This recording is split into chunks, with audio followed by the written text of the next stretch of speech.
So here's the board gaming question of the day. And naturally, it's not specific of any one system or genre. There's going to be a lot of diversity, a lot of crossover here. In your opinion, to effectively play a board game in a group setting, you're going to bring out Massive Darkness. That's what I've got on the table right now, and we just finished a gaming session a couple of days ago. You're going to bring a game to your gaming club or your gaming group, the hobby store. How many plays do you feel that it requires to have a level of proficiency where you can take others through the game? And I'm not talking about not looking something up or making a rules decision. I mean, that's going to happen on there. But to a point where you feel you can explain or represent the narrative and take others through that narrative if they've never played the game before. Now, there is going to be a little bit of slide back and forth, right? Of course, if I'm playing Massive Darkness and two other friends have played it before, and we then have two other new players, it's a mix. It's a mixed bag of veteran players and new players on there. And then there are some games, I use Zombicide and the Zombicide type setting. Massive Darkness is there, but Massive Darkness is a little bit more complex. Let's take, I'm loving Zombicide Invader right now, simply because the level of evolution of the rules and how it plays, it's just perfect. It's spot on.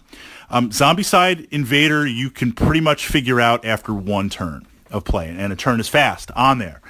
The rules, there's a couple of exceptions on there, but it's pretty much self-contained.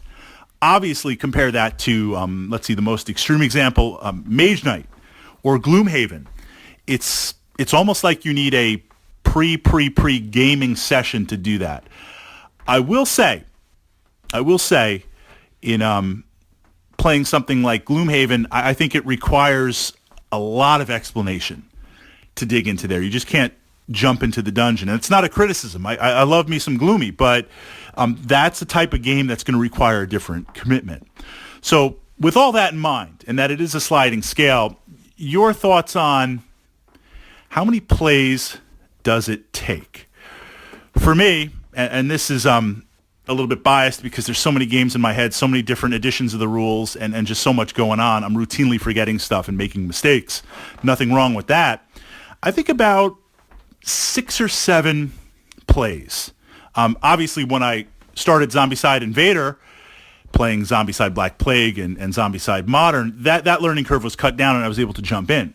If we look at Massive Darkness, which is part reskin, part rules, part new implementation, it took about a good 5, 6, or 7 games where I understood how to apply the BAMs and the different power dice and how to apply experience and the different phases for spawning on there. It was a little bit different with it. Your thoughts, the average game, or I should say the average miniatures Eurotrash, Ameritrash type game, as opposed to like a strictly Euro where I'm trading in sheep and wool and woods and resource tokens, that's a different exercise in itself.